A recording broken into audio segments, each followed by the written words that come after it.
Сәлем, менің есімім Гаухар, каналыма қош келдіңіз. Сіздермен бүгін өте жұмсақ булочки с начинкой жасаймыз. Ол үшін жылы сүтке қант қосып және ашытқы қосып, араластырып, 10 минутқа бетін жауып қоямыз. Бөлек ыдыста ұнды електен өткізіп, оның үстіне қант және тұз салып, араластырып аламыз. Одан кейін ұнның ортасын осылай ашып аламыз. Арасына сұйық ингредиенттерді қосып, қамыр ашыту керек. Жаңағы дайындаған опорамызды құямыз.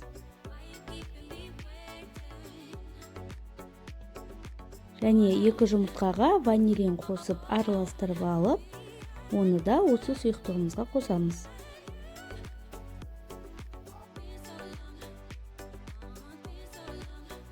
Және еріген сары майды да осы сұйықтықтың үстіне құйып, араластырып, қамыр илей бастаймыз.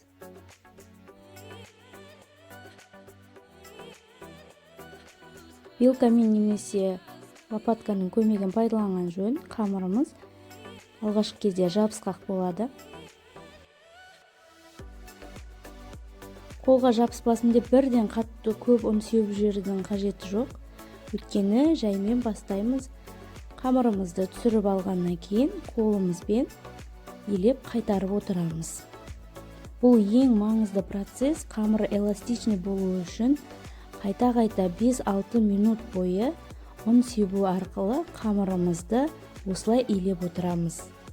Қолдың күші керек, сондықтан ерінбей 5-6 минут бойы қамырды осылай қайтарып отырыңыздар.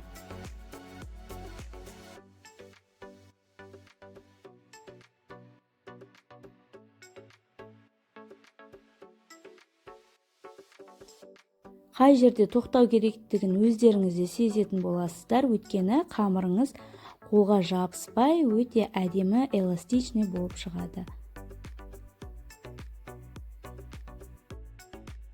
Қамырымыз дайын болғаннан кейін оны мисканың ішіне саламыз. Ол үшін бірінші ішін сұйық маймен майлап аламыз.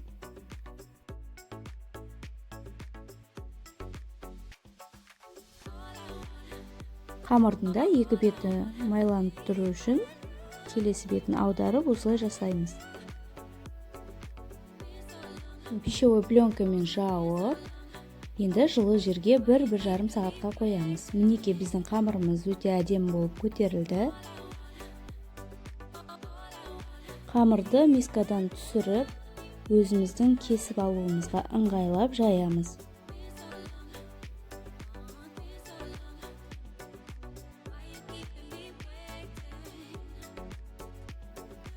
Кескіш құралдың көмегімен 3 бөлікке бөліп аламыз.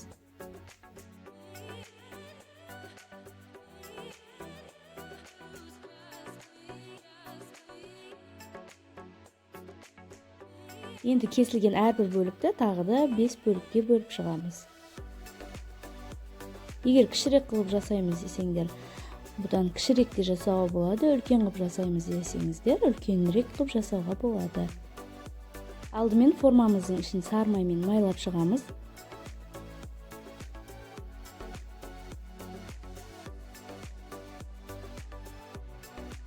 Ішіне пергамент қағазын төсеп, тағы да сары маймен кішкене майлап жібереміз. Бұл жерде біз арасына джем қосқандықтан ағып кету қаупі болады. Әр кескен бөлікті осылай қолымызбен ішке қарай қайтару арқылы булочкамызды жасай бастаймыз. Қолымызбен дөңгелектеп форманы шығарамыз.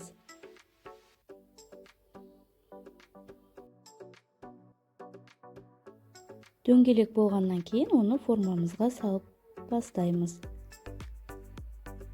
Қалған қамырларды дәл осылай ішке қарай қайтарып, қолымызбен дөңгелектеп алып, енді ішіне начинка салу үшін ортасын шет-шетін басып, ортасына начинка салуға дайындаймыз. 1 шай қасық начинкадан артық салмаңыздар. Көп болып кетеді. Осылай шет-шетін тегіс қылып жауып ашылмайтындай жасау керек.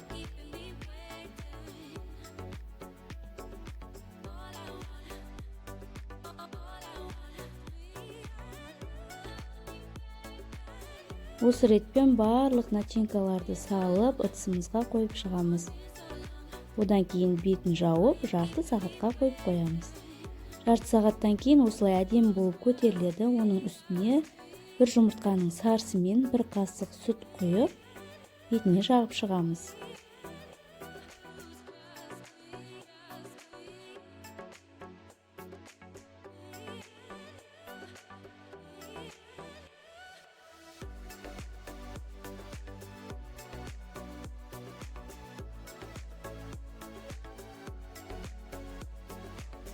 Өз қалауыңыз бойынша бетіне күнжіт сепсеңіздер болады, сеппесеңіздер де әрине болады. 180 градуста 20 минутта пісіреміз. Одан кейін 10 минут конвекцияға қоямыз 360-қа.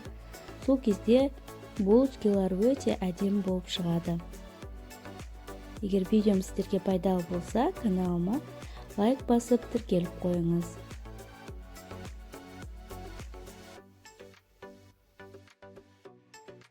Менің арнамда апта сайын жаңа рецепттер шығып отырады, сондықтан жіберіп алмай, колокольчикті басып, каналға тіркеліп қойыңыздар.